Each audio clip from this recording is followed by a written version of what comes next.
Right, good evening, everybody. The Finance and Planning Committee will now come to order. We are convened as of 5:31 p.m. I would respectfully ask everyone attending the meeting to please mute yourself unless you're recognized to speak. Thank you for joining us, and please note that as always here, it's been the recent case, we are holding our official meetings of the RTD Board of Directors remotely in the interest of health, public safety, and welfare. For the immediate future, these official meetings of the Board of Directors will be held via Zoom and will be audio and video recorded. Please visit rtd-denver.com to access meeting recordings and unofficial meeting minutes. Directors and members of staff, for the sake of the record, if you would like to be acknowledged for tonight's proceedings, I would ask that you please raise your virtual hand and wait for me to call on you before proceeding to speak. Directors and staff participating by phone can also raise their virtual hands to indicate that they would like to speak by pressing *9. To toggle your mute settings on the phone, please press *6. I will now call for the roll of the directors, committee members present. Director Broom. Present. Committee Vice Chair Catlin. Here. Director Cook. Here. Director Deschel. Here. Board First Vice Chair Geisinger. Here. Treasurer Whitmore. Present. And I am here. That is all 7 committee members present, 0 absent. For the sake of the record, I also see that we are joined this evening by Board Chair Busick, Director Williams, Director Tisdale, Director Bouquet, and Director Rivera Melpieti. Thank you for joining us at the committee meeting. We're going to now move into the public comment period. We'll open public comment to anyone who would like to address this committee, specifically regarding any topic in the published meeting agenda for the current and immediately preceding month. If you wish to speak and have not done so, please either raise your virtual hand or press *9 on your phone. Staff will unmute you when it is your turn to speak. If you're dialed in, please press *6 to toggle your mute settings. Please bear in mind that by participating in this process, you're being recorded, and if you do not wish to be recorded, your comments will need to be submitted in writing. If any speaker has documentation or reference material for the committee, or if any member of the public would like to submit written comments, please email those materials to our board office at rtd.boardoffice@rtd-denver.com. During public comments, the committee will not offer any comments or responses. Directors or staff may contact speakers following their comments if they raise matters that lend themselves to follow-up. Speakers should please begin their remarks by stating their names, and each speaker will have 3 minutes to speak. I am not seeing anybody in the queue, but Barbara, would you mind confirming whether anybody has raised their hand to speak tonight?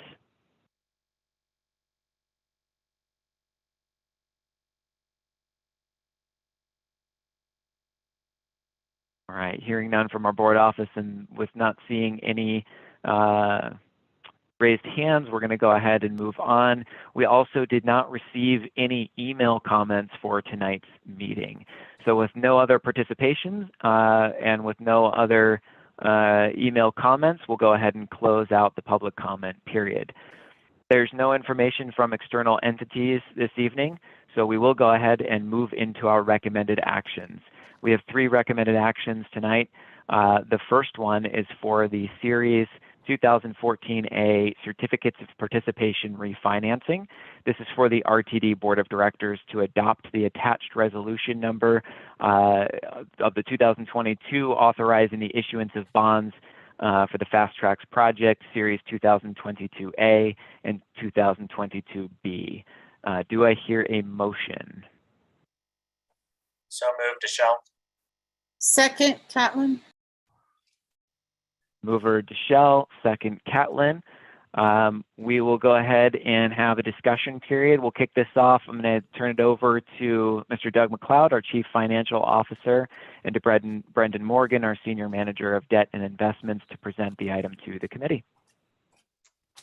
Good evening, and thank you, Mr. Chair. And I'd also like to introduce Mike Newman, who is our Senior Managing Director from Hilltop Securities. He will also assist in the presentation. We do have a short presentation to go through, but first of all, I'd like to do a quick recap. This isn't the first time that you've heard about this refinancing opportunity. At the Finance and Planning Committee meeting in March, staff presented a discussion item regarding the potential refinancing of the 2013 and 2014 certificates of participation, also known as COPs. Those were issued to fund the Nline build-out. At that time in March, the projected interest savings from the refinancing indicated total savings of between $103 million and $120 million.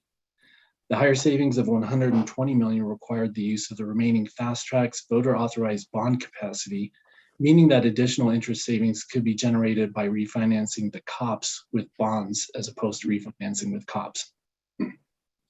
During that March meeting, this committee requested additional information regarding Bond Council's opinion that the Fast Track's voter authorization to issue bonds could no longer be used after 20 years, which would occur in November of 2024. Since that time, Bond Council and staff have provided additional information to the full board supporting that position regarding Tabor case law and the RTD board's fiduciary responsibility to pursue the most efficient use of taxpayer funding. Staff agreed to return to this committee in July, tonight, to request approval to move forward with the refinancing to generate interest savings. Staff, along with Hilltop Securities, has revised some of the terms of this refinancing to generate those savings, which we believe will be a very positive financial action for RTD. So Brendan is going to walk us through a few slides to discuss what that financing mechanism looks like, and I will share my screen with that presentation.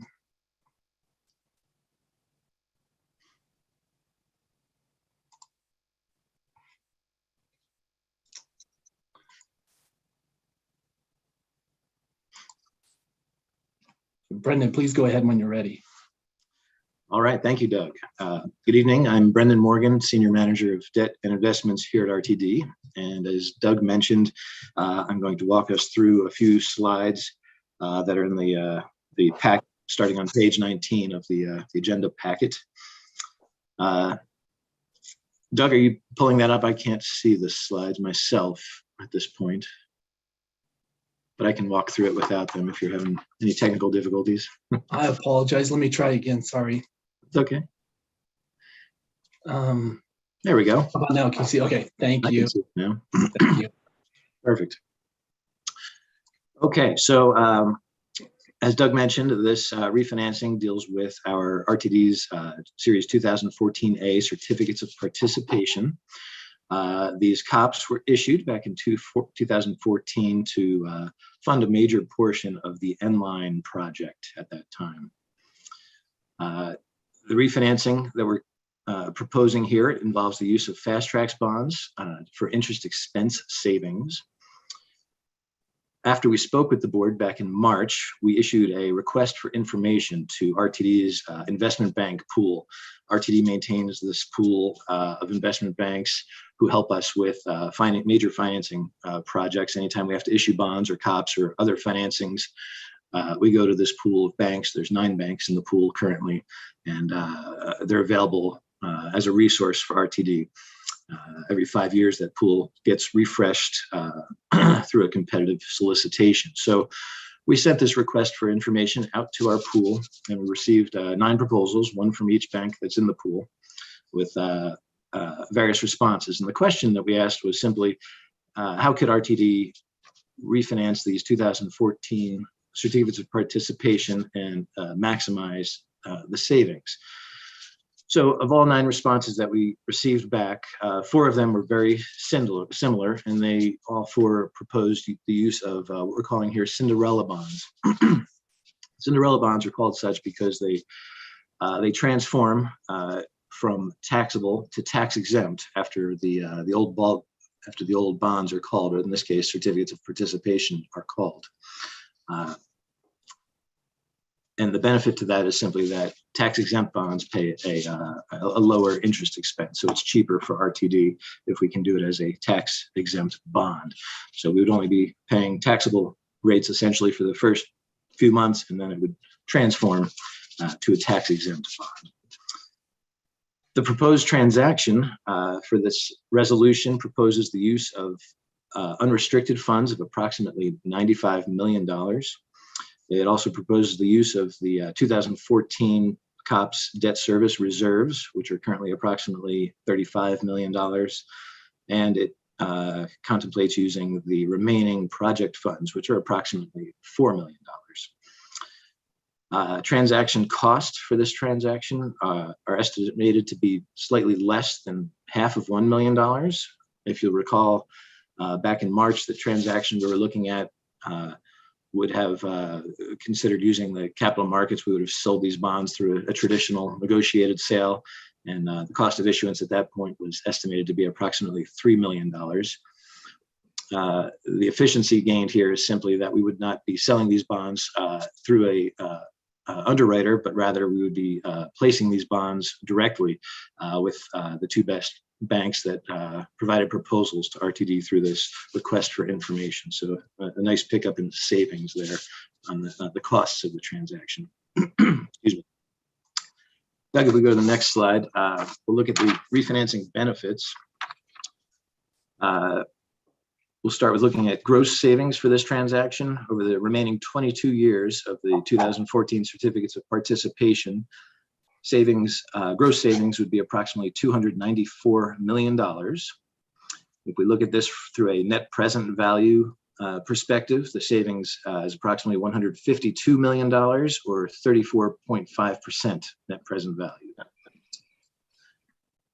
This transaction reduces Fast Track's outstanding debt because we're using that $90 million of cash as well as the debt service reserve funds to sort of prepay or pay down the outstanding debt.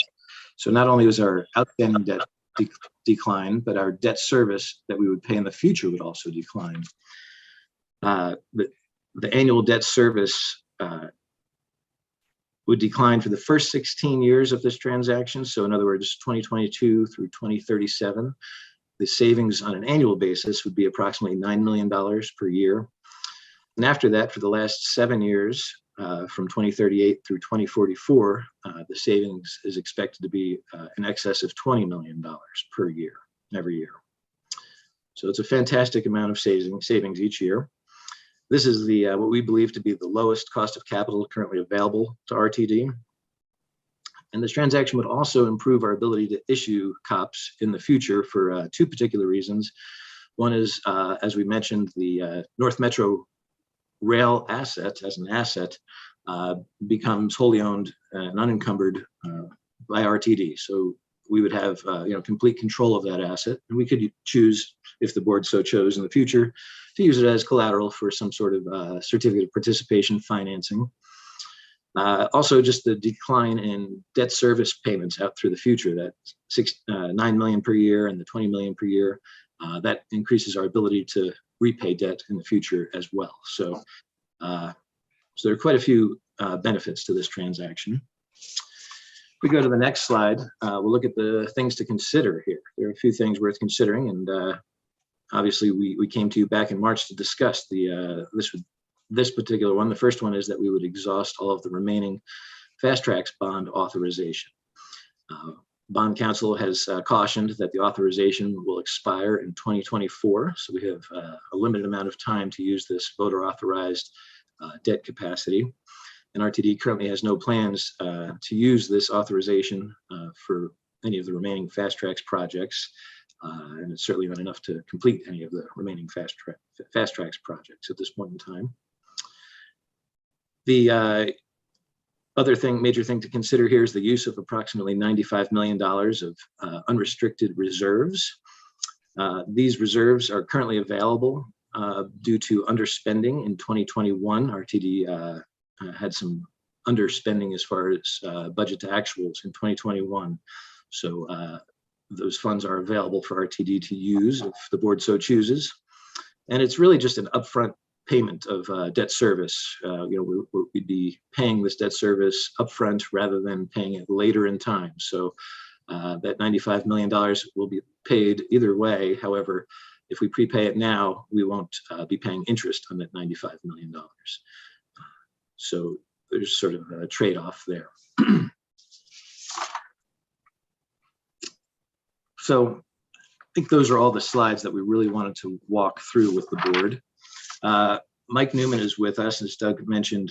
Mr. Mike Newman is our financial advisor, or as the Securities and Exchange Commission refers to them as our municipal advisor.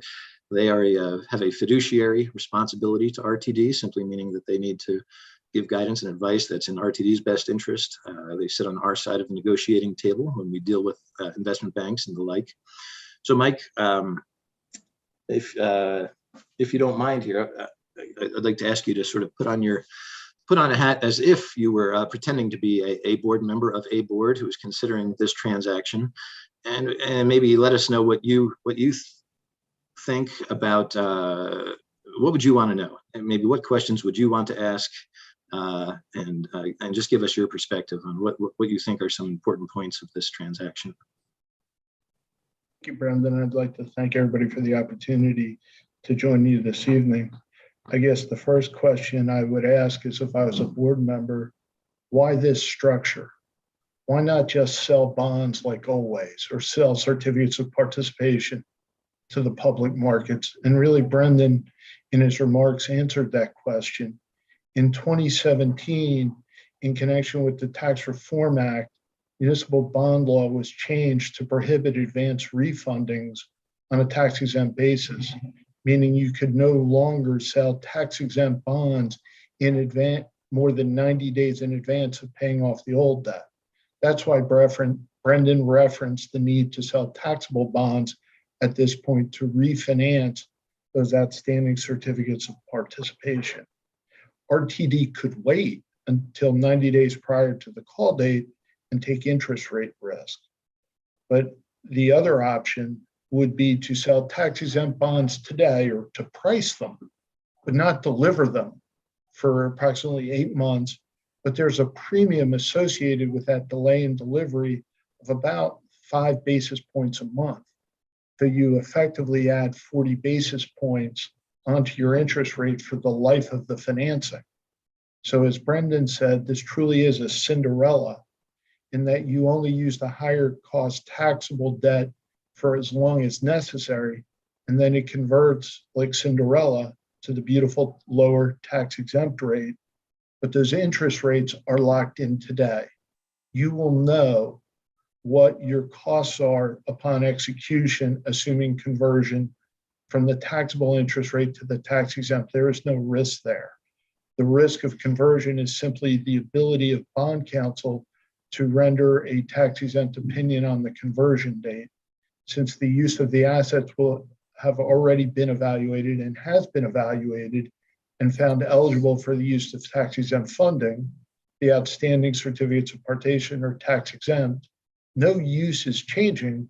This is considered a very low risk of an issue. So the expectation is they will convert from a taxable interest rate to a tax exempt rate without any issue.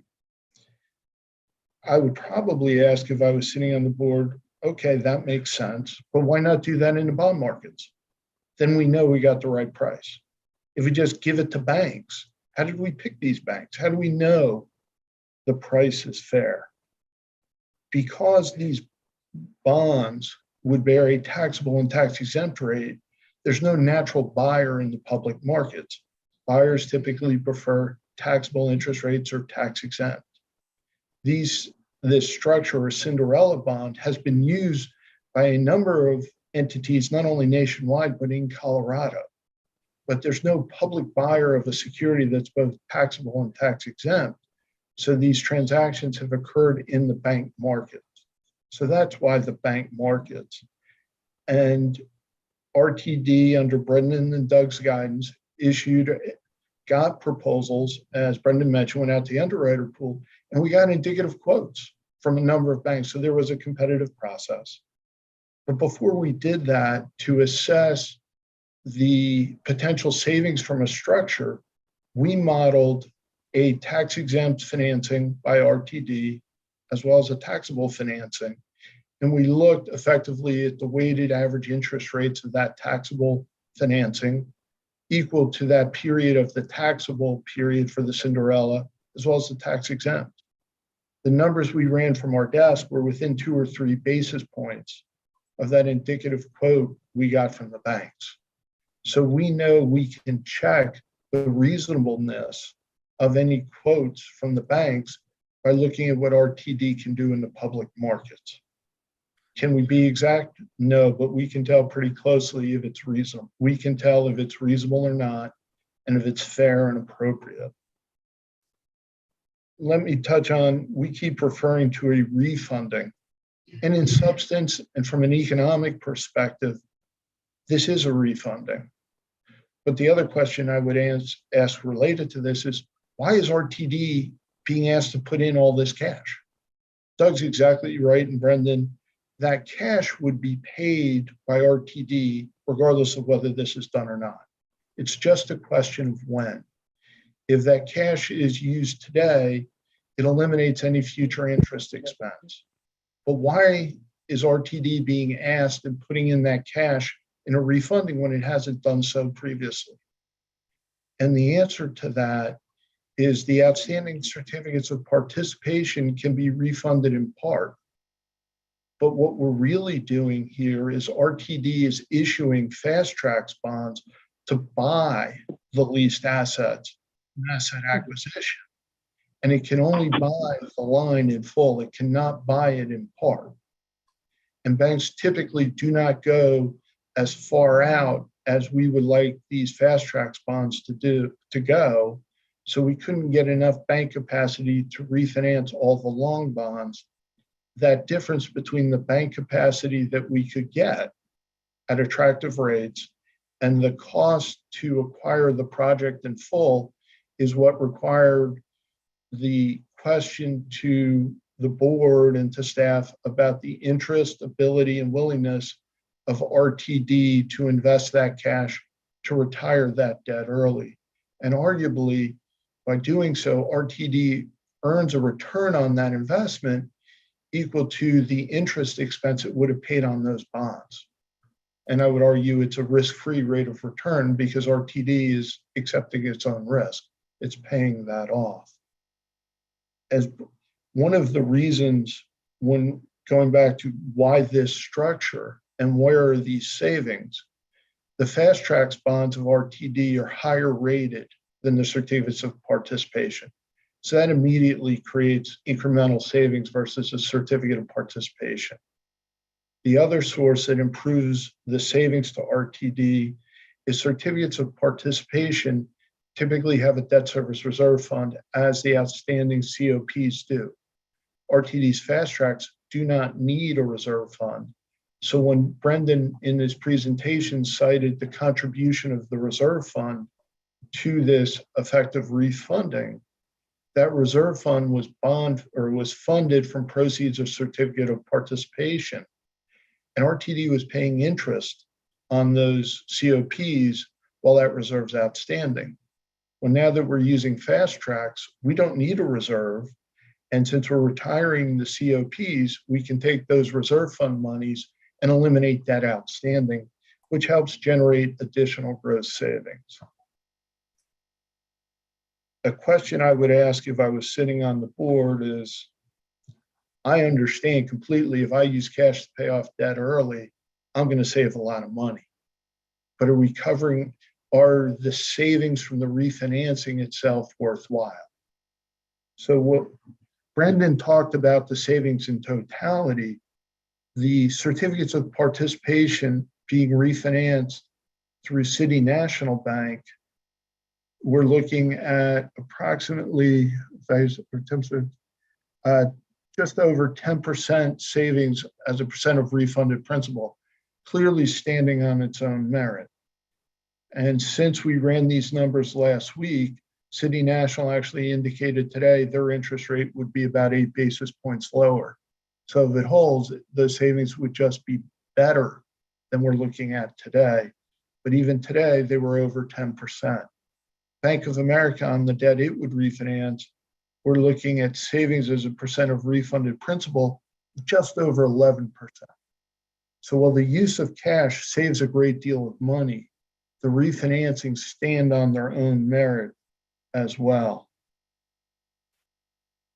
if I was a board member from the northern area, I would be very focused on whether or not this financing precludes construction of another rail line.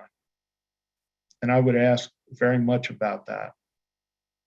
And as Brendan said, what was instrumental about the 2014 certificates of participation, and I think it's worth noting that issuance by RTD won national recognition. It was the first time lease revenue bonds or certificates of participation were used to build a rail line. So RTD has proven it can access the markets without Tabor capacity to borrow money at attractive rates to build a rail line if that is the objective of RTD. Tabor capacity is not required. We've proven that. As Brendan mentioned, because this is actually an acquisition of an asset, we will add to the unencumbered assets of RTD, enhancing its future flexibility, whether it's for a new line or anything else the board wishes to do. And I can't emphasize enough, it was a point Brendan made, but I think it's really important to talk about a little bit more, is through this transaction, you're reducing debt outstanding and you are saving interest expense about $290 million. That $290 million would be available to pay debt service on a future financing for a rail line if that's something RTD would want to do, or any other capital projects of RTD. So that's a big help to afford that North Rail line. The Tabor that is being used was not only was it not insufficient to build a rail line, it's actually insufficient to refinance all of these certificates of participation. There's not enough Tabor capacity even to do that. This Saturday is this. And then, as bond counsel stated, it will expire. But I think what's most important to say, well, use it or lose it, I agree with that. But from an analytical standpoint, if you use the Tabor capacity, you will improve your savings and your debt capacity, making it easier to afford the financing of an additional rail line.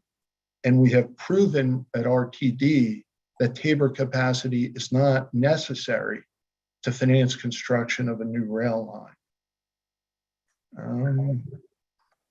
I guess the one other question I would ask myself, and I apologize, this one's a little, well, I guess the two other questions I would ask, can we really do this? It's a pretty fair question. Since it is actually an acquisition of assets, the fast tracks bonds we're discussing are considered new money from a creditor's perspective. To issue new money debt, RTD has to pass what's referred to as additional bonds test. When RTD sells fast tracks bonds, or COPs for that matter, it enters into contracts with its investors. And under those contracts, RTD has reserved the right to issue additional fast tracks debt if it meets certain financial tests. We have run those tests.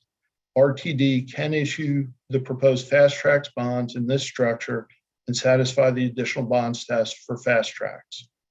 RTD is also subject to a series of financial tests to issue fast tracks bonds under the concession agreement. We have run all of those tests. They have been reviewed by bond counsel, and they are all can be satisfied. So we know from a legal perspective, RTD can pursue this financing if it chooses to. The one thing we don't know, and we won't know until the time, is will it make sense? Will RTD save sufficient money through this financing that it makes sense to go forward? I don't know. I do not know what interest rates will do. It is well vetted in the press of concerns of inflation, and now you hear talk of recession because the Fed's going to over-tighten. I don't know where interest rates will go. What I do know is if you are not ready to take advantage of an opportunity, it doesn't matter whether the opportunity presents itself or not. And we know as of today, that opportunity exists and is actually getting a little more attractive with City National saying they would lower their rates about 8 basis points if it was done today. And the work that is done stays good. It does not expire, and no professionals are paid unless a transaction is completed. So there is, quote, no sunk cost to get ready if you don't move forward. And all of the professionals, a number of which, including myself, are under contract on that basis with RTD. And if it doesn't work when we're ready, we can wait, because every day it will get better, subject to changes in interest rates. All right, thank you very much, Mike. That concludes our presentation at this point, so we'd be happy to answer any questions that the committee may have. McLeod, Mr. Morgan, and Mr. Newman, thank you very much for the presentation. And Mr. Newman, thank you for drilling into that the way you did. Very much appreciate this. I've had the benefit of having some meetings with y'all. So I have some more questions and some comments, but I'll start with other directors here. So Director Broom first, please. Thank you, Chair. A couple questions. One, can the Federal Reserve, when they meet later on this month, file this up? And then second, is any COVID money being used as part of the refinancing? Doug and Brendan, why don't I take the first part and hand the second part to you, if that's okay? Yes. The bond markets move ahead of the Fed. The markets expect the Fed to raise interest rates 75 basis points. So the market's already priced that in. If the Fed were to raise interest rates more than 75 or less than 75, I think you'll see a violent reaction. I think you will see a lot of volatility, and we are seeing daily volatility anywhere from 5, 7, 8 basis points. But I cannot tell you that their actions cannot, but I can tell you their actions are expected and priced in the market, and the bank market is less volatile than the bond market, because the big buyers in the bond market are your bond funds, which have been subject to outflows. And with interest rate rising, you may see more money flowing out. Whereas the banks have that steady source of capital, we have that commitment from the bank. So really it's just subject to where rates go, but that increase is factored into the market already, as well as subsequent increases in the Fed funds rates. Thanks, Thank Mike. you. Sorry, to answer the second part of your question, Director Broom, regarding COVID funds, no, this excess funding of up to $95 million in cash that would come from the unrestricted reserves was generated essentially from 2021. There was $127 million in savings on operating expenses from the budget. We've also had higher than expected cash flows coming in through our sales and use taxes. Regarding the COVID funding, that is all being drawn on a reimbursement basis using salaries and wages of actual expenditures, as well as contracted services for our fixed route services. Okay, that's my questions. Thank you. Thank you, Director Broom. Appreciate it. Director Deschel, please. Yeah, thanks. I have two questions, just for communication purposes, which is my back of the napkin math shows that the capital cost to actually go forward with this ends up at about, we're talking about 152 million gross savings, but it costs about 134.5 million to go do this. So we're talking about $18 million ish net savings. Which is, by the way, still great. But I just want to make sure that I'm understanding the numbers correctly here. Can you say that one more time, please? Yeah, so when I looked at, we're talking about 152 million net present value savings on interest. But in order to actually realize that, it requires the use of $95 million of unrestricted funds, 35 million of debt service reserves, 4 million of COP proceeds, $500,000 of transaction costs, which is about 134.5 million. So in today's dollars, we're saving about 18 million. Or am I missing a piece? I would say you have the 4 million of unspent COP proceeds that are only available for use to the extent there are capital projects left to fund with respect to the line. They're not available for anything else. If they're not used for that purpose, and my understanding is it's down to punch list item and it's not expected to be spent, that money would be deposited to the debt service account for the certificates of participation and used for this purpose. And that's all it can be used for. The debt service reserve contribution was funded from proceeds of the certificates of participation. It was not funded from RTD generated funds. So that money, it sits, think of it as a rainy day fund. If for some reason RTD was delayed in making a lease payment on the 2014 COPs or failed to make a payment, that reserve fund would be accessed by the trustee and used to pay bondholders. And it was never RTD's funds. I would suggest for your consideration, the way to look at it is the contribution from RTD is about 90 million in the last cash flow run. And in return for that 90 million that RTD would pay anyway, as Brendan said, because you owe that money, by paying that today, you would realize present value savings today of 150 million, more than 50% return on that cash invested. Got it. That is helpful. And I think also owning our assets and freeing those up, if we needed to take on more debt in the future, is great. On the note of debt, my second question is, given sort of, I think pretty much everyone's projecting we're going into a recession. Very few people are not projecting that. And while inflation's going up, I know sales and use tax can also take a hit in the midst of a recession. And maybe this is a Doug question, by draining down 35 million in debt reserves, are we properly padded in case of a recession? That's really, I think at this point, my biggest concern is I don't want to drain down our debt to realize savings today if I know I'm about to have tough economic times and I'm not 100% confident I'm going to be able to pay it tomorrow. Thank you, Director Deschel. That's a great question, certainly.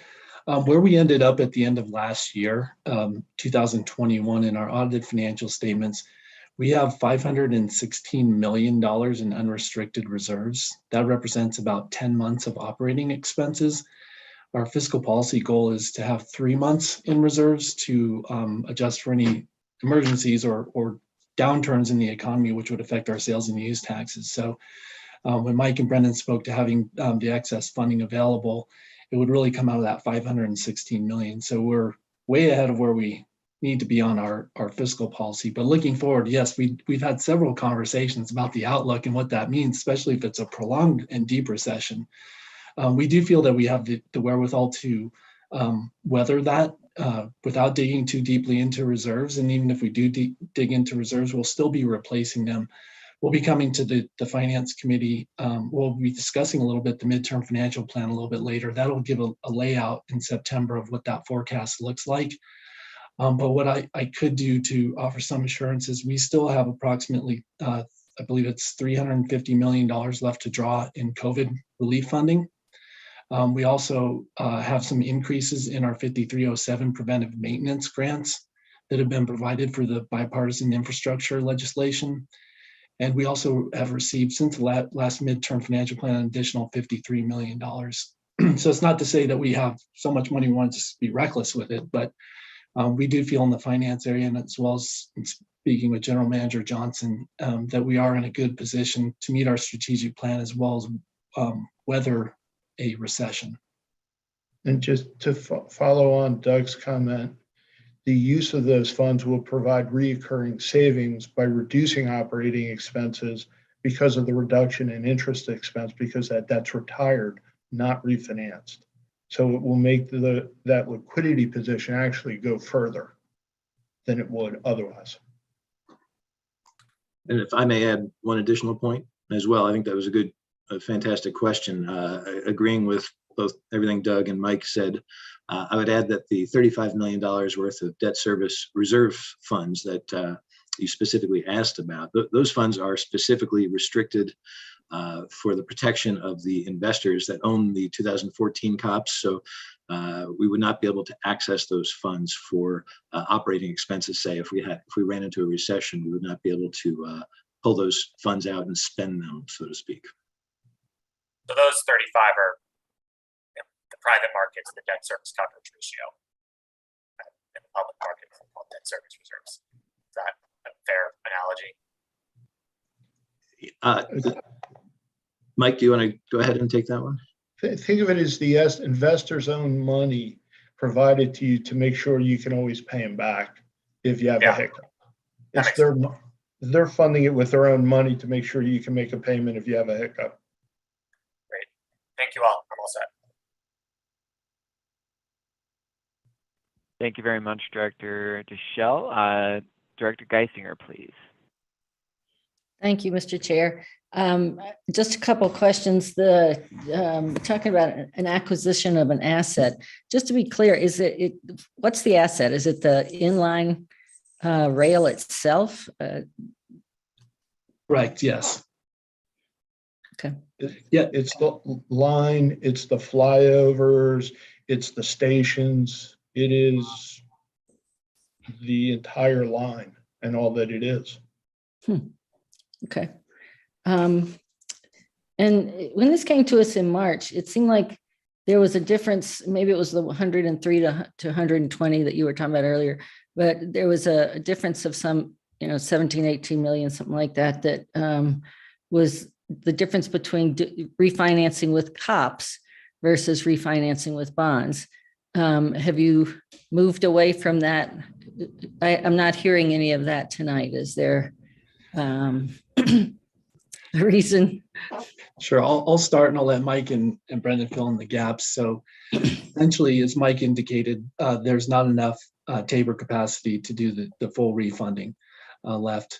We also have the expiration of the Tabor refunding that bond counsel has stated that they would only be comfortable signing off on a refinancing within 20 years of that voter approval, which would put us at November of 2024. So we've got, not much time left. And with the markets, the interest rate markets continually flowing up and down, with the committee and the board's approval to move forward with this transaction, we have up to a year to actually exercise the transaction so we can take advantage of the best market conditions. So we're watching, we have interest rate risk.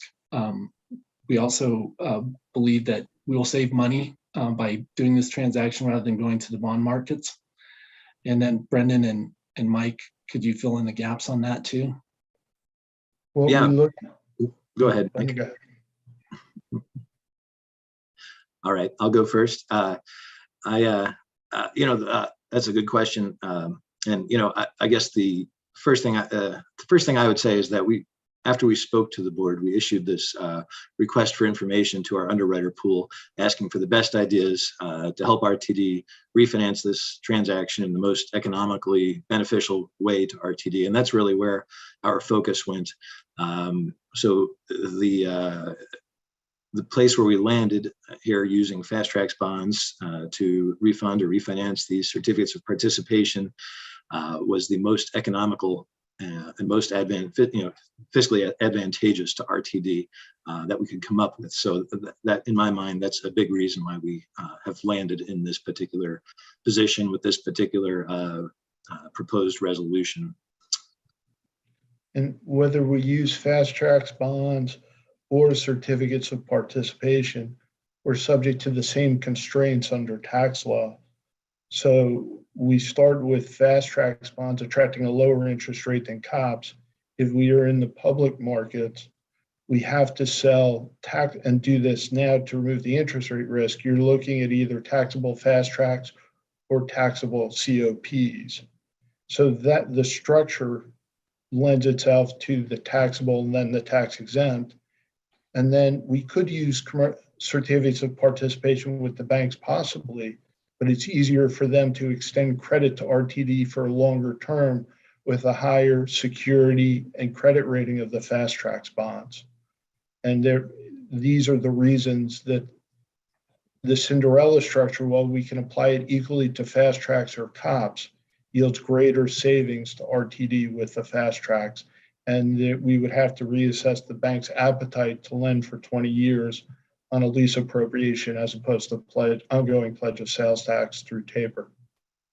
So before, where you had the different options, you don't know exactly whether you could do that second option or how much that would save at this point. Is that what you're saying?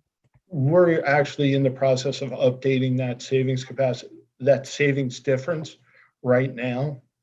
We know it's there. We're trying to update and quantify it today to compare it to where it was, but we know it's still significant. We know when we spoke to the banks, they asked us questions. Is this fast tracks debt that we would buy for 20 years, or is this lease, is this certificates of appropriation? We said sales tax, and they said, oh, okay, fine. So we would have to revisit that, but we know there is a significant economic advantage to fast tracks versus COPS. And we're just Thanks. updating it this week. Thanks very much. Director Geisinger. Director Cook, I saw your hand up.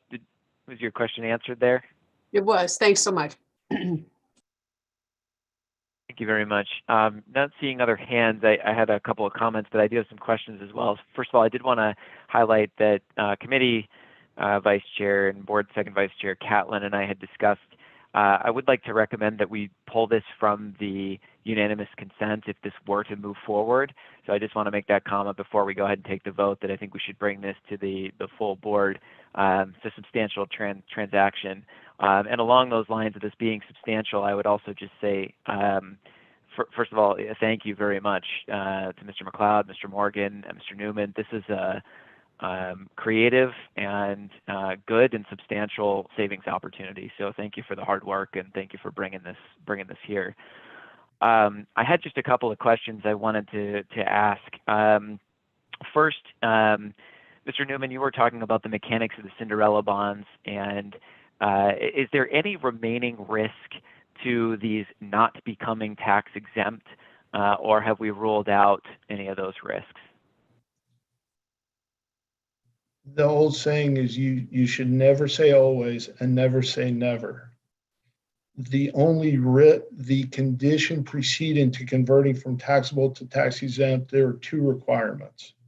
One is the provision of an opinion of bond counsel that the securities are tax exempt. Bond counsel has already provided that exact opinion with the 2014 COPs and is fully involved in this transaction, has expressed no reservation regarding his ability to provide that opinion. The second item that is required for the conversion from an interest rate of taxable to tax exempt is the filing of a form. It's called Form 8038G. It is simply a form to be completed and filed with the United States government, as RTD does every time it issues tax exempt debt, but we simply fill the numbers and put it in. I cannot say the risk of conversion has been eliminated. I can say all steps possible to ensure there is no problem with the conversion have been taken. Bond counsel has reviewed this, and I literally am repeating what he explained to me when I asked this question of him. And I think it's a very appropriate question. Okay, thank you very much. I appreciate that. Shifting gears a little bit, obviously with the time frame to get this done, there is a risk to the gross savings should we see changes in interest rates and so forth, hence why we're approving up to a certain amount. But I'm wondering, maybe this is for you, Mr. McLeod, what you see as being the risk, to the gross savings, and about how long you're expecting as you kind of project and think about when we might get a transaction done, and what might be the threshold to say coming back to the board, if it looks like the savings are at substantial risk. Absolutely, and we would want obviously the committee to approve and then the full board to approve at the board meeting. Once that is accomplished, I believe there's additional work that's still going on with paperwork, as Mike referred to, regarding bond counsel, which we'd be working on in the meantime. But as soon as that approvals is obtained from the board, assuming it would be obtained from the board, we would have the flexibility to move on that transaction as soon as markets indicate. And we always look to Mike Newman and his team. He refers to it as his desk, but they constantly watch interest rates in the market and would advise us on when a good time would be to make that transaction occur. Mike, anything to add to that? Doug has been very clear in his leadership in this initiative that if we're going to move forward to try and do this, that we need to be in a position to present the opportunity to RTD to execute as soon as possible once approvals are in place, assuming those approvals are provided. So as Doug has mentioned, we're continuing every day to move the documentation forward. And I would expect we'd be in a position to price and close approximately 2 to 3 weeks after approval of the financing. If it's approved by the board, we should be in a position. The banks have offered RTD the ability to lock in interest rates on these bonds today. The contract is referred to as a rate lock agreement. And I bring this up because MA and I have discussed this via email the last couple of days, and Doug and Brendan and I have talked about it. RTD can execute the rate lock today, and the banks have offered the rate lock at no incremental cost to the interest rate on the bonds. So the obvious question is, why not do that? Or it's always, if something sounds too good to be true, it probably is. If you sign a rate lock agreement, they have agreed not to increase the interest rate versus waiting because it would be inside of 30 days. They know our expected timing. But if you sign that rate lock agreement and don't complete the transaction, whether it's because the board doesn't approve this or anything else, RTD would have to terminate that contract and would be exposed to potential payment to the banks. So my counsel has been to AMA, Doug, and Brendan, if you want to consider a rate lock agreement, that's fine, but you shouldn't consider it until and if the board approves the financing, because only then do you know you could actually execute. And I would never encourage a client to enter into that type of agreement without authority to enter into the transaction from the governing body. Then once the board approves it, if we're in a position to close within 2 weeks, you're only looking at, you're going to look at an interest rate over 2 weeks and have to decide, am I concerned about rates moving that much that I want to incur this risk? Or do I just let the rates float? But it is something we have discussed.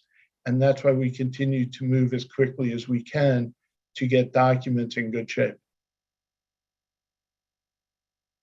That makes a lot of sense, and thank you for commenting on that. Appreciate the detail there. I see that Director Broom, you've raised your hand, so I'll go ahead and yield to you, sir. Thank you, Chair. I was just curious about conversations with the rating agencies. Who will be rating these bonds, and have they made any comments? Because these are direct placements with the banks, no rating is required on the bonds. The banks, as purchasers, will sign what's referred to as a sophisticated investor letter and will represent that they have the sophistication to assess the credit, and they will be asked to represent all information they have requested or feel they need to do that credit assessment has been provided to them. RTD is subject to certain disclosure requirements under existing agreements related to its outstanding bonds. So assuming if the board approves this transaction, once it's done, copies of these bond documents will both be posted on EMMA, which is a disclosure service run by the Municipal Securities Rulemaking Board, and provided to the rating agencies. I am not concerned about a reaction from the rating agencies because the banks will be given no more or no less than the rights given to other fast tracks holders. So they're getting the same security that the rating agencies know well.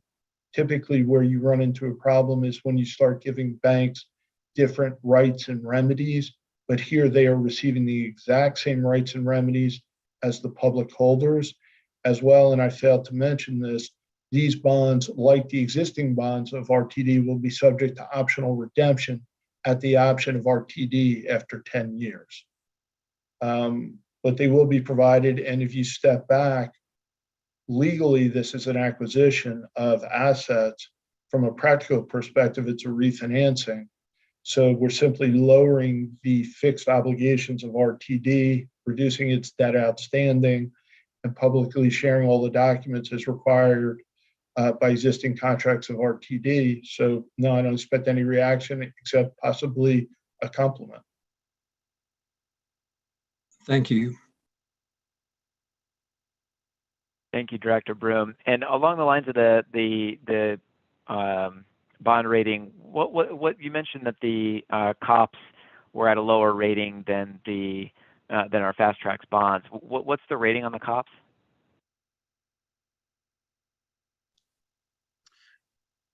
Right now, I believe Standard & Poor's has a AA rating on our COPs, and the Fast Tracks bonds are AA+.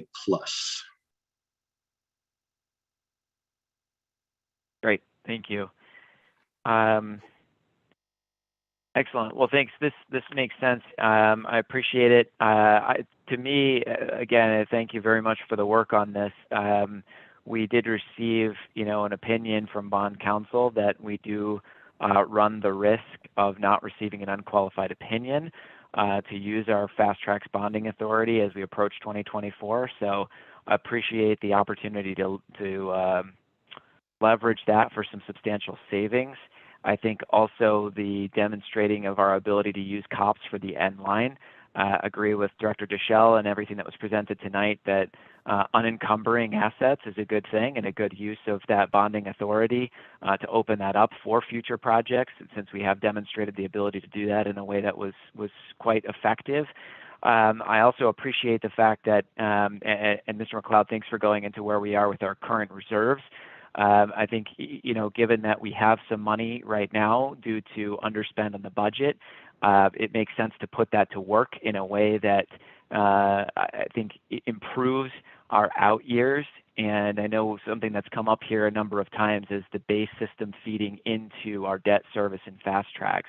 And I know something that's all top of mind for us is if we're able to recruit more workforce, leveraging the CBA that was recently approved, we need to bring service back, and that means we're looking at those out years and needing to relieve future funding for our operations. So certainly appreciate the opportunity to leverage some of our cash now to open up more operational funds later. So I thank you very much. I think we'll go ahead and move to a vote. I'm not seeing any other discussions unless Director Broom, I see your hand is up. Any further questions? No, sorry. No problem. So thank you very much. Really appreciate the depth of discussion here and presentation. I'm going to go ahead and call for the vote. We will do this just as a reminder. We had the mover as Director Deschel, the second as Director Catlin. Are there any no votes on this action?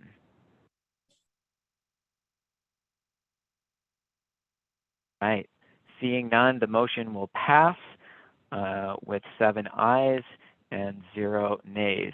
And once again, I'll just mention, I think that this is it's a substantial transaction.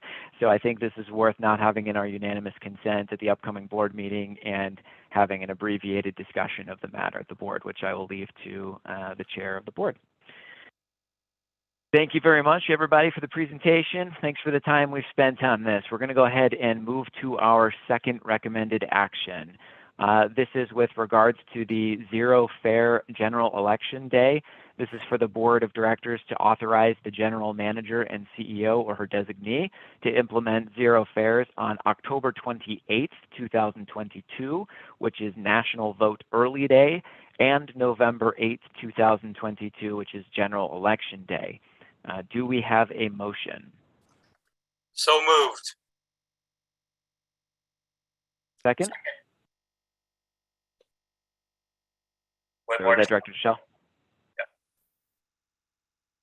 Mover as Director Whitmore, second is Deshelle. Thank you very much.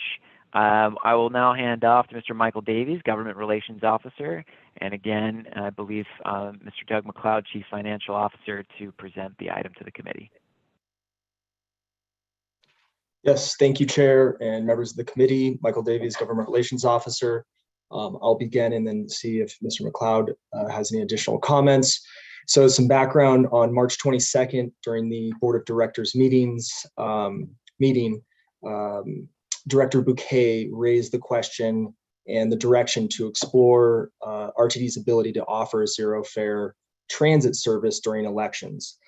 As part of the board discussion on that item, it was expressed that some feedback and feedback from the Secretary of State's office, as well as the county clerks and recorders, was desired. So in line with the board direction, staff met recently with both the Secretary of State's office and the county clerks and recorders for the 8-county RTD service area, and largely asked them for their feedback and any direction they have that we could bring back to the board. In summary, the Secretary of State's office and the clerks support RTD's effort to explore zero fare service to remove barriers for voting. As noted by the directors during the March 22nd meeting, Colorado is a heavy vote by mail state. The clerks and the Secretary of State's office echoed that fact and very much recommended, in line with that RTD's efforts would align best with the Secretary of State and the clerks by considering providing zero fare on National Vote Early Day, which is October 28th, 2022. That would very much align with the clerk's message of not waiting until Election Day to cast your ballot. So further, while the priority and suggestion and recommendation from the clerks was for RTD's board to consider National Vote Early Day, the majority of clerks also supported the offering zero fare service on Election Day as well. So lastly, as stated, the priority for the clerks was to promote early voting.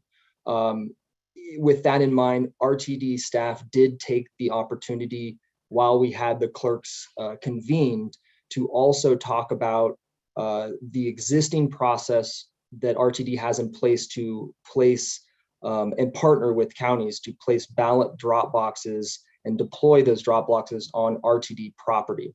The clerks were very excited to talk about that aspect of this initiative as well. They very much appreciated hearing all of RTD's details in that process. Documents were distributed to the clerks, and an RTD point of contact was also distributed and made for the clerks' awareness for any clerks that were interested in partnering, who to reach out to and how to reach out to RTD to initiate that process. So again, that was very much welcomed by the clerks, and they very much supported including this item in the discussion with zero fare on Election Day and on National Vote Early Day. So with that, I'll conclude my remarks and happy to answer any questions, but I will pause and see if Mr. McLeod has any additional comments as well. Thank you, Michael. I would just like to point out that the financial impact per day is anticipated to be upwards of $356,000.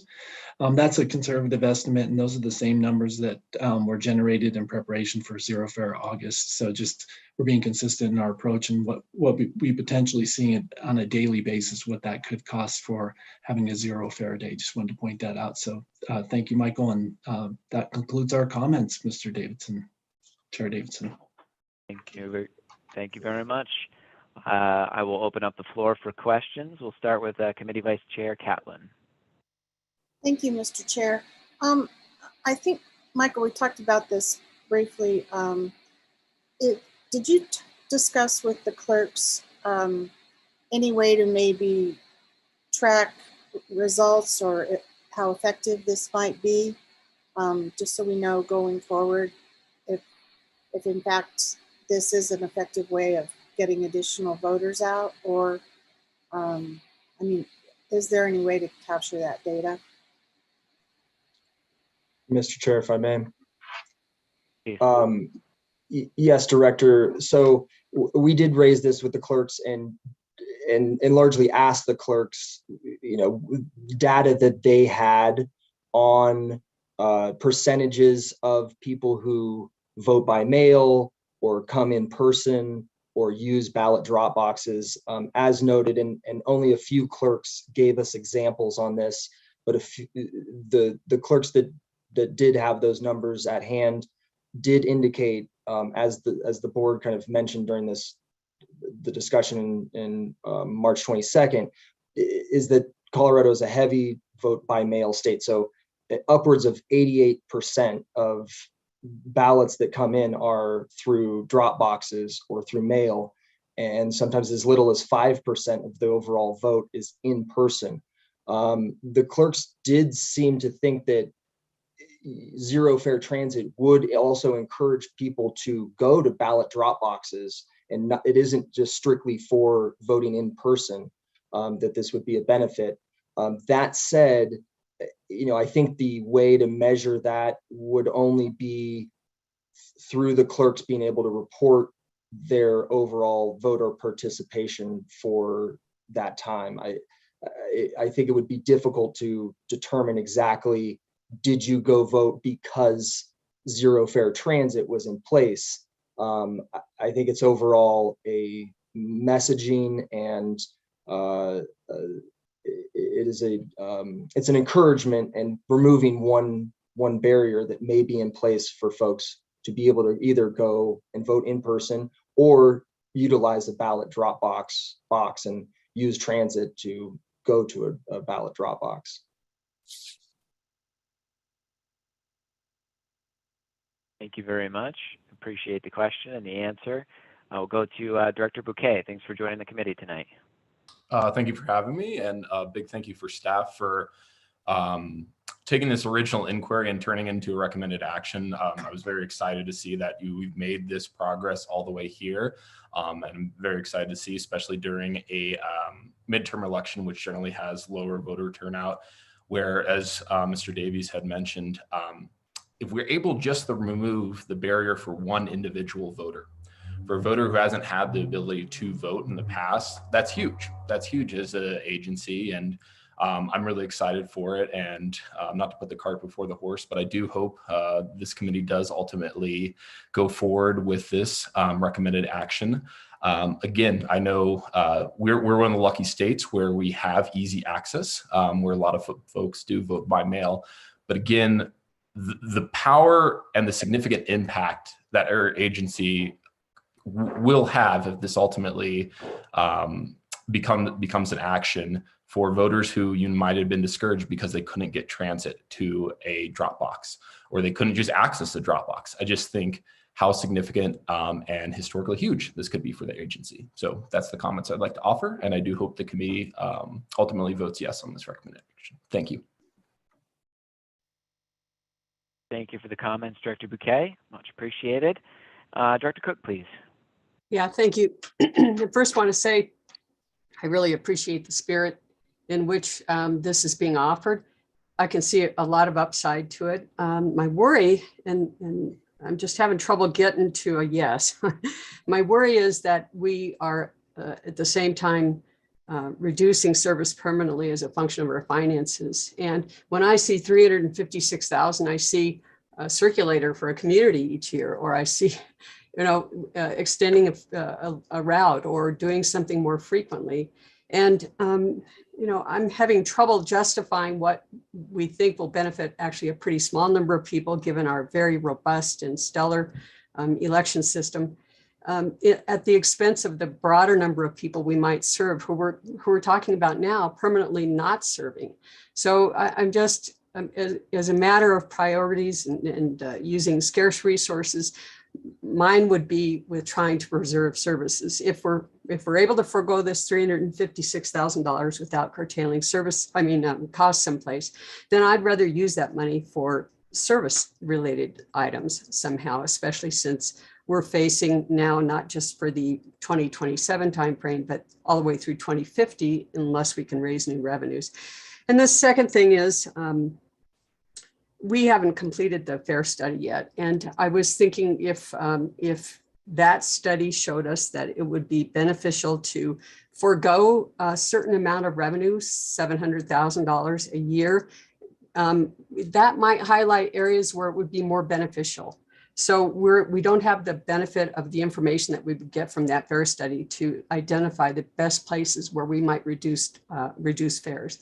So I think given both of those things, and again, I could argue the other side of this pretty easily if we weren't in such financial straits, but I can't at this point support it. Thank you. Thank you for the comments, Director Cook. If I may ask for, and I'm not sure if did you have anyone in mind for a question there, Dr. Cook? No, I was just stating my position. Thank you, though.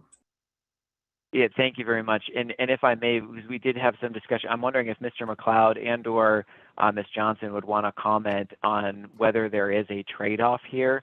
And I know when I look at this, we have some sunk costs, and with the Zero Fare for Better Air, we were estimating some increases to cost, but also essentially what we're allocating. Would either one of you mind commenting on whether or not there is a trade-off to this action of service and providing the zero fare on these days? If I may, Mr. Chair. Please. Thank you very kindly, and thank you, Director Cook, for posing the questions and putting forth your position. It's valid. I will start, and then you yield the floor to Mr. McLeod. So as we look at this holistically, when Director Bouquet brought forward this initiative, we as staff said we would assess it. I personally responded and said that I had experience with zero fare on general election days in other parts of the country. With that as a backdrop and recognizing what we are preparing to embark upon during the month of August, this board action before you is primarily just for this general election going forward. We do have a fare study and equity analysis that's underway. There will be information that will be brought to this body to make informed decisions about what the fare policy would be. And so for all intents and purposes, this is being viewed as like a pilot, as it's a one time, and we can garner some information to make a more informed decision about what the policy may be. To the point in reference to having funds, Mr. McLeod in the last agenda item did reference where we might be in relationship to supplemental funds as relates to discretionary dollars that could be available. So as we look at this going forward, I think there is a return on the investment in reference to creating access for a vulnerable population that may not be able to exercise their constitutional right. So that's the context I wanted to provide, but from a more concrete vantage point and what you asked, Director Cook, I will yield the floor, or I should say Chair Davidson as well, about the trade-off. I will yield the floor to our CFO, Doug McLeod. Thank you, General Manager Johnson. The only thing I would comment on is when we do these single days individually, it doesn't necessarily present a problem from our fare perspective in terms of our passes. So in reference to our college passes and our eco passes, which make up approximately 40% of our fare revenue historically, what we would get from that is we wouldn't see a cash decrease immediately, but because we use utilization for the pricing in following years, that utilization would be slightly reduced. So it would be a delayed impact, and then the fare study and equity analysis will come into play in the interim too. So it's not necessarily an all cash concern at this point. And also, I would also add to General Manager Johnson's point too, that the federal funding may be an option as well to replace that. Thank you very much for the comments to both of you, and Director Cook, thank you for the position. Director Geisinger, please. Thank you. And thank you to Michael and all of you for moving this forward. You started to answer this question, but it would help me, Doug, if you could explain how we calculate for the Zero Fare August and for these days. Are we taking some percentage of the past revenue? Are we counting everything as a loss? Do we just project all our riders and put $3 on it or whatever the number is? How do we go about doing that? Good question. So what we did for this calculation, as well as the calculations for the grant associated with Zero Fare August, is we had projected ridership, which is also projecting into our fare revenue for the budget for 2022. Using that projected ridership, and we know that we've been falling a little bit short of that to this point. However, in order to work with Colorado Energy Office to ensure that they knew the upside of what we could potentially be drawing for in that grant, we assumed that we would use the budgeted ridership, which, as I mentioned, is higher than our actual experience currently. And then we applied an average fare rate. So essentially we used what our average collections are, our average revenue is per rider, applied that, that's how we come up with the 303,000. And I would mention that is a weekday average calculation. Obviously it would be different on a Saturday or Sunday. And we include our pass holders and everyone in that. Correct. That's what we get that in the future. Okay, thank you. Director Deschel, please. Yeah, thank you. I just wanted to thank Director Bouquet as well as Director Lewis, who I know has been championing this effort since before the 2020 crop of us was put on the board. And thank you all for putting it forward. To me, it's an easy yes. Well, Director Cook, I hear you about, well, this could be a circulator in a community. I'd love to hear that when we're talking about an $8 million fare study. I'd love to hear, or $8 million study on things we've already talked about, on studies we already know the answer to, like the Northwest study. I'd love to hear that when we're talking about the study in August. It just sort of seems not to be aligned, but I think this is a huge opportunity for us to be aligned with our strategic plan, to deliver community value, to help people with their constitutional rights. And while yes, absolutely, we're primarily a vote by mail state, there's a lot of folks who don't vote by mail.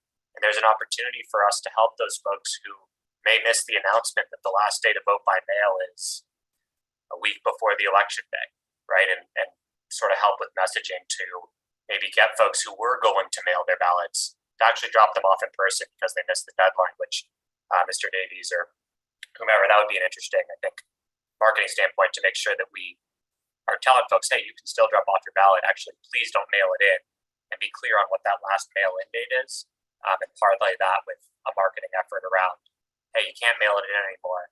You can't come drop it off. And, look at how many ballots we're saving from being tossed because they actually got in on time through a mail drop. So, yeah, that's all I got. Thank you for comments, Director Deschel.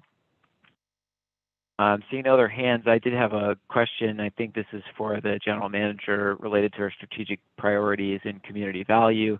I think that, we all recognize, and we had an opportunity recently to see the marketing opportunity for Zero Fare for Better Air, and a chance to celebrate in the community what we're doing and how we're contributing to sustaining planet Earth and delivering community value. I think similarly, this presents an opportunity for a marketing effort. I'm sure we'll come up with a good name, Zero Fare to Vote Fair. I don't know, but I would like to see if we're going to do this to have some kind of real investment in the marketing side. And so I'm wondering just if General Manager Johnson, you wouldn't mind commenting on where you see this in terms of marketing priorities, where you see this fit in the community value strategic priority, and if you have thoughts based on your prior experience with these types of programs, how we might be able to market this and drive community value. Yes, thank you very much, Chair Davidson, for the question. And I think if anything, if we're going to do something collectively in this board is voting on a policy relative to ensuring that we're leveling the playing field for access to a constitutional right, that we will be marketing this. We will not be silent and be passive in reference to making this known. Actually, early today, as we talk about Zero Fare for Better Air, I was speaking with our communication staff in relationship to leveraging the same covers that we'll use for our, oh my gosh, I'm having a brain gap here, in reference to our fare boxes, so we can invest. So when we look at things going forward, holistically, we don't need to reinvest. We can say zero fare. So we're capitalizing on some of the marketing materials that we'll have going forward, because for all intents and purposes, all of this is about better air collectively as we look to remove cars from the roadway. So we will be having a conversation, and that will ensue once the board takes up for consideration the path forward. And we will be doing this in earnest with the various election representatives throughout the county as well, because we can leverage their information, and also recognizing the early vote day as well as we go forward. And that's where we'll leave it in reference to qualifying some great naming branding, I should say, for this initiative going forward. So we will keep you apprised. And I know Michael Davies has something else to add to this, because I know that conversation had ensued as well. So if we can, Mr. Chair, I'd like to yield the floor to Mr. Davies, not Davidson.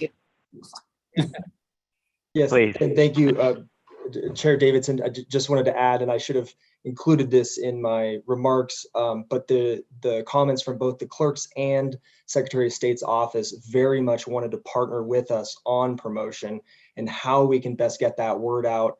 They even offered that there's a potential for funding to help with that sort of promotion, and that they would very much invest alongside with RTD in making sure that anybody and everybody knows that this is happening and this is an option for them.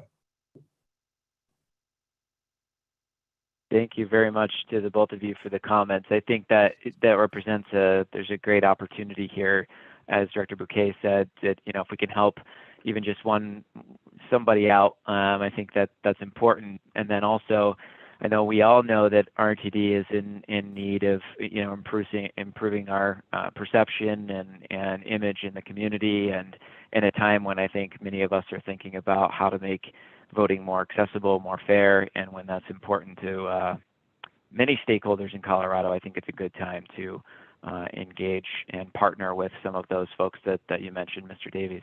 I see Director Geisinger, your hand is up. Thank you for a second chance. I asked a question, just a quick comment that I agree. I think that this is a way that many people, many groups and the state and local counties would get involved in helping RTD promote this. And it's an important step in our community value goals. So I will support it as well. Thanks. Thank you very much for the presentation. Thank you for the comments. Also, thank you, Directors Bouquet and Lewis, for working to bring this forward, as I understand. We'll go ahead, seeing no other comments. I'm going to go ahead and call for the vote, and I'll go ahead and do this one director by director here. So we'll do just a roll call vote. Director Broom. No. Director Catlin. Yes. Director Cook. No. Director Deschel. Yes. Director Geisinger. Yes. Director Whitmore.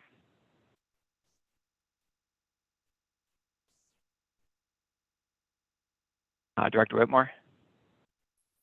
Yes, sorry. And I am a yes. That will be 5 yes votes, 2 no votes, and the motion passes. We will go ahead. Thank you, everybody, for the comments and discussion there. I think good discussion. We'll go ahead and move to our final recommended action this evening.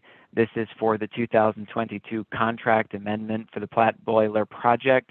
This is for the Board of Directors to authorize the General Manager and CEO or her designee to amend contract number 19DD-001 with Rasmussen Mechanical Services to increase the not to exceed amount by $840,000 from $904,045 to $1,744,045 for the purchase and installation of 3 replacement boilers at the Platt Garage.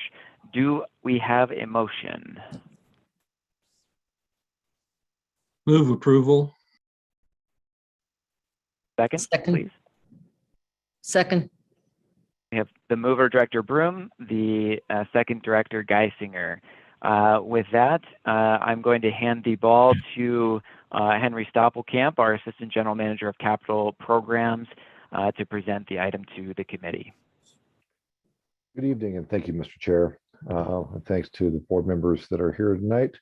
Along with me, I've got Joyce, our Chief Engineer, and Chris Gall, our Mechanical Engineer that is leading up the charge on this project. First thing I'd just like to remind everybody is our Platt facility is over 40 years old now, and we are using vintage piping, ventilation, electrical, and all that. So you've received the request for the increase in dollar amount. We did settle with the installer that installed the original 3 boilers back in 2014. Too late in 2021 to go ahead and install over the fall of last year, and we didn't want to be without heat over the winter. So while we had the time of nursing through the winter last year, we looked at the entire system, not just the 3 boilers. We looked at all the piping, the ventilation, the electrical, the brains behind the system to see what do we really have out there instead of just replacing the 3 boilers with old technology. The control systems were 2012 vintage. The piping goes, some of the piping goes back to the original facility, and electrical conduits. So we wanted to upgrade as we went through. So that's why the price has increased. And then putting it out in the market, the increase in material and labor hit this project as well. So we've looked at the valves, the piping, events, but we should see a savings of about $50,000 per year on our utilization for power. We use natural gas and backup on diesel.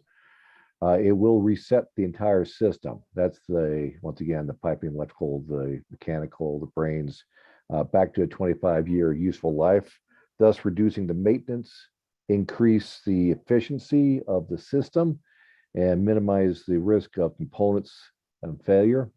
The other thing this will also do for us is reduce CO2 emissions. And then on the board report, there were 3 pictures attached to give everybody an update where we stand. The electrical engineers were out there this week, and electricians doing the electrical work. We should be hanging pipe next week. And then as we go forward, we will be upgrading the computer system if the board goes along with this action. So with that, I'd like to open up to discussion. A lot of information, and we've got a lot of good answers for the team as need be. Right. Thank you very much for the presentation. I'll go to Director Deschel first, please. Yeah, thanks, Director Davidson, and thank you, Mr. Stoppelkamp. Did we explore any all-electric options? As far as all electric, For heating? we have looked at electric across the system at these facilities. If we went all electric, we had to repipe and plumb the whole facility. So we went back to replacement in kind, and that was part of the lawsuit we had against the installers. So they went ahead and came up for the funding for the 3 replacement boilers. Great. And I think I asked this anytime we get a NTP increase, but what have we changed on a systems level to avoid this in the future? Whether that's sign off on install or regular maintenance, what have we made any systemic changes to avoid these types of costs going forward? That is a great question, and the answer is yes. There's a couple things, especially on this project. One of the reasons we needed to increase the contract price is there was a gap between the general contractor doing the installation and the building automation group that did the programming of the brains for the system. So the initiation and the turn on of the new boilers was not watched as closely as it could have been. There was a gap between the installation and the manufacture of the boilers. So now we've written that into the specs. We also have put over the startup as a responsibility of the contractor. And then the funds we had originally put aside for the controls, Johnson Controls, we assigned that to, and that's one of the reasons the increase of the dollar amount. It was still part of the project, but that falls now underneath the general contractor that's doing the installation. So it's a single point of responsibility. And then we also we've brought Chris Gall on, for example, who was not here in 2014. And then we also have Johnson Controls, a different side looking over the startup and initiation of the system. Got it. Thank you. Thank you, Director Deschel. And if I may, just a quick follow-up on that. We previously did have in-house building automation folks. Is that correct? Have we moved fully to outsourced JCI professional services? We actually had Johnson Controls looking at building automation system for us. Then we brought it in-house.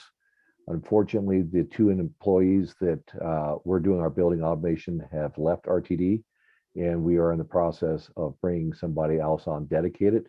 We have some employees that do little pieces, i.e. Chris, but we do not have a full-time building automation person today. But we do have Johnson Controls on board to manage the system across the district. Gotcha. Thank you. Appreciate that chance to follow up there on Director Deschel's. Director Cook, please.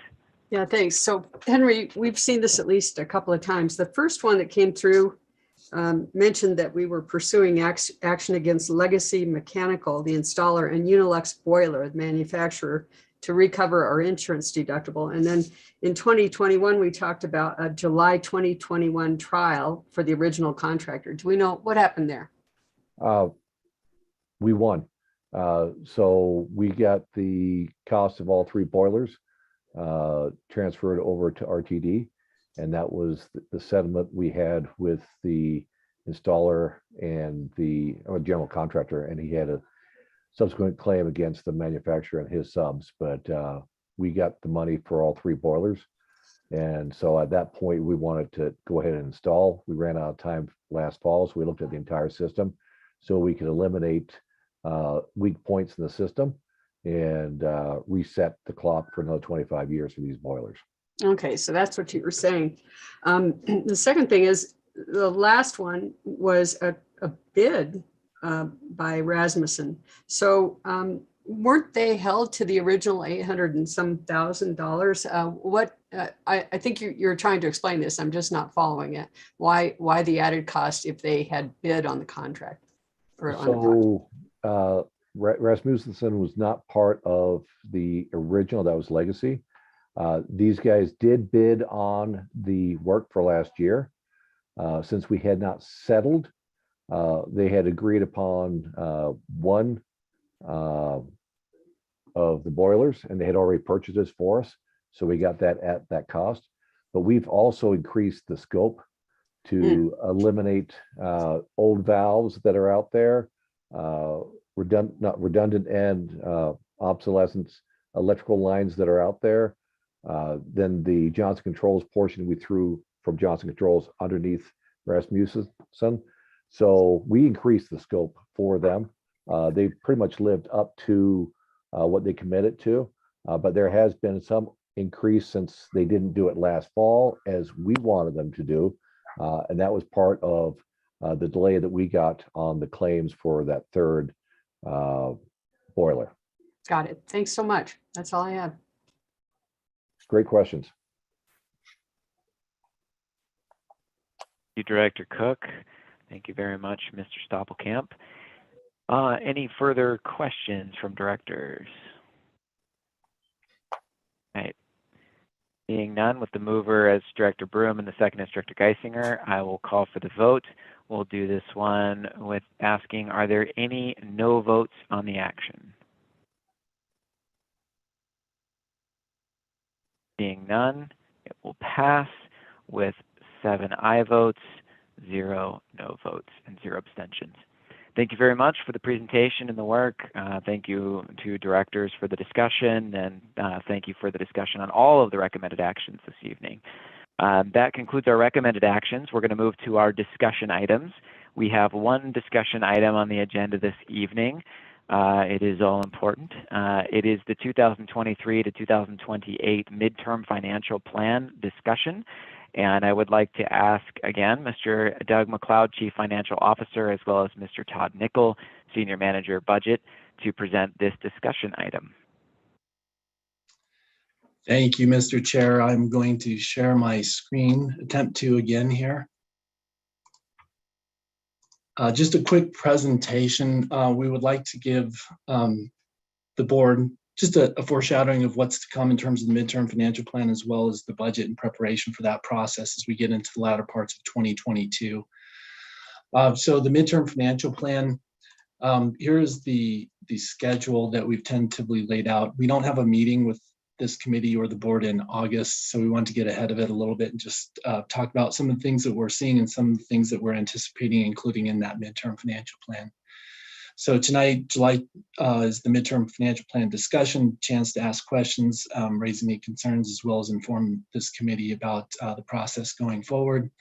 September, we would come to the board asking for your, to this committee first, obviously, asking for your consideration for the midterm financial plan. That would be an action item. Again, the midterm financial plan is the 6-year forecast that's built on top of the 2022 amended budget.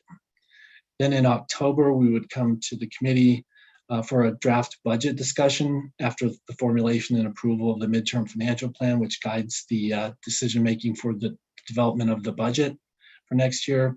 And then in November, we would ask the board and this committee to approve the 2023 budget. So just as a reminder, the midterm financial plan, or MTFP, the purpose of it really is to provide a forecast. So the board appropriates a budget on an annual basis, but we also like to have a forecast so we can look out to what's coming in the future. So it's a 6-year forecast. It provides budget development guidance. It also rolls into the long range plan, which is used by DRCOG for the transportation improvement plan in coordination with CDOT and other transportation providers in the area to look at a long range plan. And it also dovetails in with the Reimagine process, obviously, as well. So what it helps us do is forecast resource allocation. It also aligns with our strategic priorities, including items such as how and where to allocate those resources to provide customer excellence and community value. We can then focus our efforts. Once we establish that forecast, it's kind of a guiding document that we use for the development of future budgets. So for example, if a department within RTD needs to replace an asset based on the asset management plan, we want to account for that in the midterm financial plan. So we see it coming, we can allocate both financial as well as human resources to that effort. The MTFP also identifies any fiscal constraints or opportunities. We would bring that one-page cash flow to this committee that shows it on a consolidated basis, as well as base and fast tracks broken out separately. We can look at it by year in the major categories of revenue and expenditures to see if there's any pinch points or any concerns in terms of allocating the funding that we are projecting. And then it's just a snapshot in time. Obviously, that will change over time, but by the time we bring this midterm financial plan to the board, there will be obviously changes in interest or inflation rates, forecasts for our sales and use taxes, and we'll continue to monitor that past the approval of the midterm financial plan and come back to the committee with any updates. So some of the changes that we've had since last year's midterm financial plan, which was approved in November of 2021, we've identified additional revenues. Some examples would be we have a higher sales and use tax forecast. We have been experiencing better investment returns with larger investments too. As I mentioned earlier, we have a substantial amount of money in our unrestricted reserve, which is generating returns, fixed income returns currently. And then we also have additional funding that wasn't known about from supplemental ARPA funding of $53 million, as well as some supplemental funding regarding the bipartisan infrastructure law attached to preventive maintenance costs. We've also experienced some positive expenditure variances. One of the strategic metrics that we have in the strategic plan is to reduce our budget variances each year. We're significantly under budget on our spends. We're trying to reduce that to achieve more financial success, get more accurate forecasting and budgets going forward.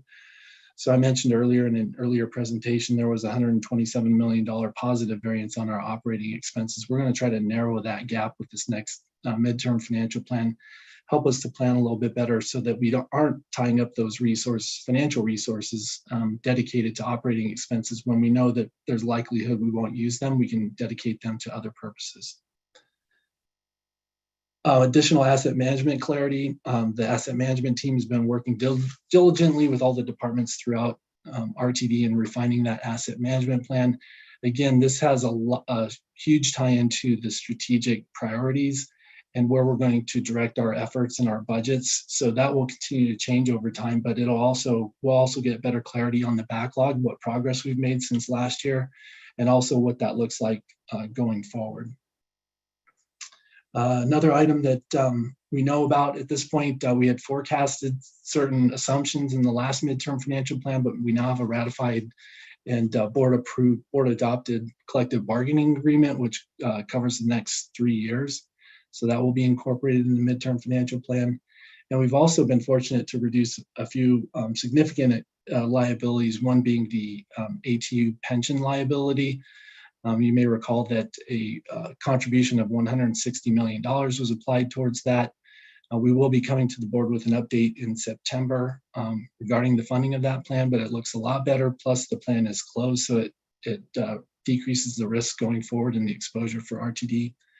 And we also had a refinancing last year, a debt refinancing, and then we have the proposed refinancing of the 2014 COPS, which will also help our balance sheet by reducing liabilities and reducing our future cash outflows. Some of the things that we will consider in the midterm financial plan, obviously there's a lot of economic volatility going on, inflation. It will be a big factor. We'll, as we have in the past, use some authoritative guidance such as Moody's forecast for our inflation assumptions to present to the board. Currently in the Denver Aurora area, the last Bureau of Labor Statistics inflation calculation through May was 8.3% over the last 12 months. We haven't seen that type of inflation ever to anybody that's here at RTD. So that'll be something that we'll have to address and then figure out how are we going to carry that forward. It will probably be what we would recommend is assuming whatever Moody's assumes. I doubt that they'll assume 8.3% year after year, but we would want to temper that according to what they're forecasting, so we have some basis for those assumptions. Fuel costs will be another one. Obviously, fuel costs have doubled. That could be an additional $15 million in cost, but we plan to address all those issues and present those with pretty solid assumptions, which will certainly change over time, but at least we'll have a basis for what we come to the committee with. We've discussed the recession possibility and what that may hold. Biggest impact for us, I think, mainly would be on sales and use taxes. We've asked CU Leads to provide the sales and use tax forecast in August rather than September so that we can incorporate those numbers. And we'll have additional discussions with them as well regarding recession possibilities and the impact resulting from that. We also want to mention agility as a key while maintaining fiscal discipline. We want to maintain our fiscal policy and maintain our reserves for our fiscal health, but we also want to be agile to make changes and make adjustments as warranted according to any strategic priority adjustments, any metrics that we're measuring. If we change metrics or change the way we need to influence the measurement of those metrics, it may require additional investment or less investment. So we want to maintain some agility and ability to be flexible on the way we move money around. Obviously, that would come with board appropriation, any changes. Non-financial resource efficiency, again, we tend to focus in the finance department mainly on the dollars, but there's also a big tie-in in terms of the human resources and the contractor resources to make these things happen. So we're trying to do a better job in each year where we forecast to make sure that we may have the money, but can we actually complete the project? Do we have the ability to complete that project? And then finally, long-range planning. We'll want to make sure that this ties in. The last year's midterm financial plan was the basis, or it was used in the Reimagine forecasting process in that financial model. We'll want to continue to coordinate with that long-range planning process. So any changes that occur in this new MTFP would also be reflected in discussions regarding Reimagine RTD. So, Mr. Chair, that concludes my presentation. I'd be happy to answer any questions. Yeah, thank you, Mr. McLeod. I'll open up the floor for questions and discussion. Director Deschel first, please. Yeah, I apologize. I may have missed it or not been listening closely enough. But if I remember correctly, our Tabor exemption burns off here pretty soon. And I think it may be prudent, especially as we think sort of outward facing, to have two different plans for two different realities, right? One for getting that Tabor exemption, and then if we don't, I would imagine our midterm financial plan in those last 2 to 4 years is going to look a little different. I think, the earlier we can start forecasting those challenges, the better. Yeah, thank you. Mr. McLeod, do you want to comment on that? Oh, sure. Thank you. Yeah, we will certainly do that. I like that suggestion. You may recall in last year's midterm financial plan, we had capped the growth in sales and use taxes on the base system at 1% growth starting in 2025 when the base system is no longer debruced. But I like that suggestion where we show both a debruced and then the impact of what would be gained or replaced if we were to become debruced again. So yes, we will definitely include that. Thank you for the suggestion.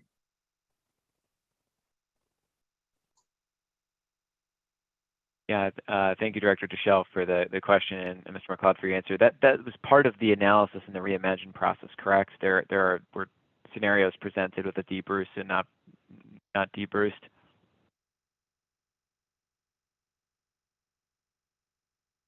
Oh, I think you're muted. Sorry, I clicked the button, nothing happened. So yes, you're right. There were two versions. So we would take that same approach with the midterm financial plan. Great. I had a question I just wanted to point out. I mean, first of all, great work to the financial team here. I think we've done a really nice job shoring things up. I think it's fair to say it's clear that what's limiting our ability to deliver service right now, especially as we see reserves above where they need to be, is definitely less financial and more people power problem. I just want to clarify, I know we've been talking about that, but Mr. McLeod, do you think that's a fair assessment?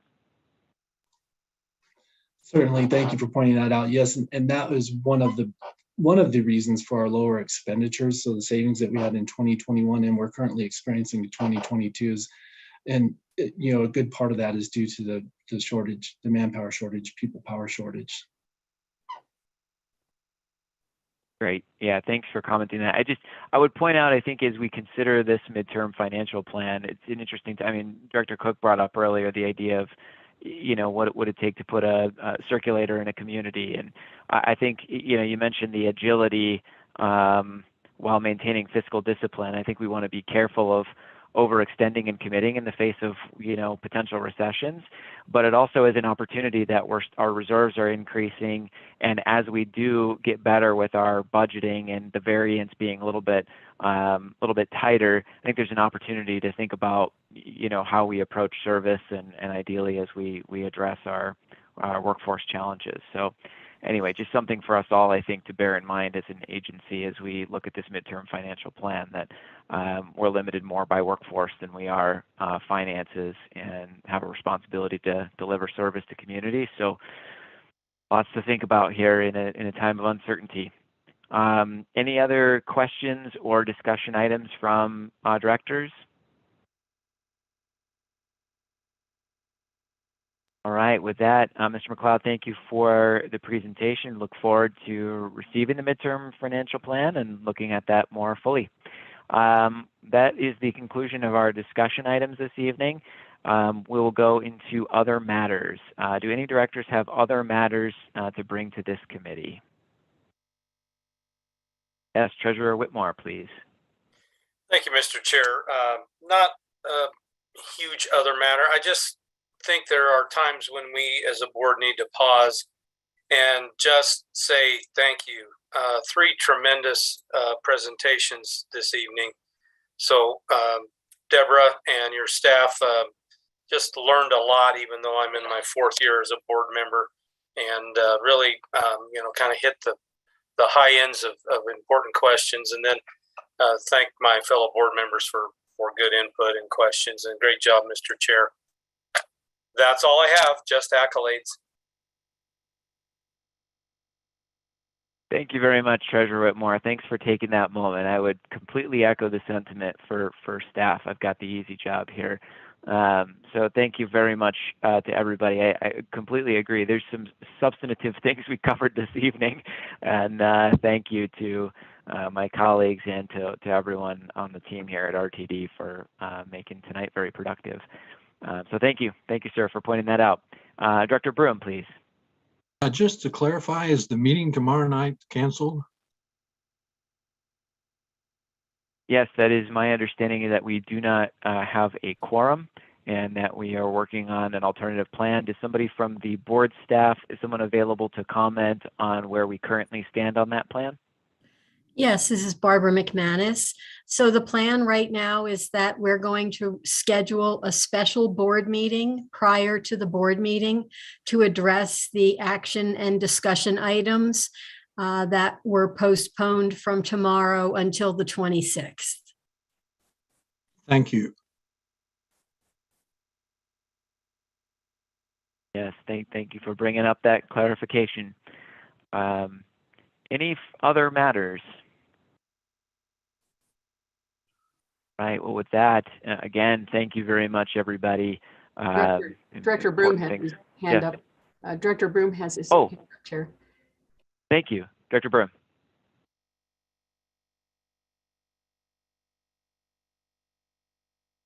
You're on mute, sir.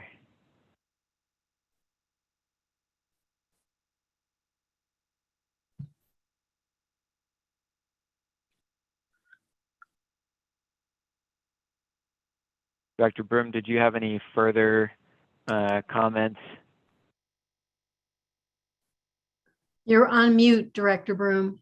On mute.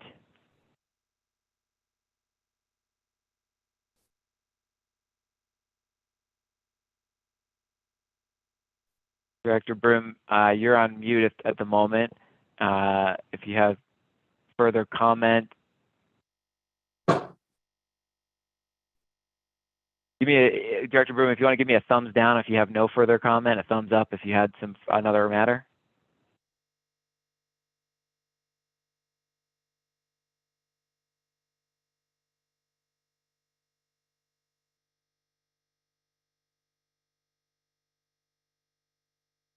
Or not able to hear you, Director Broom.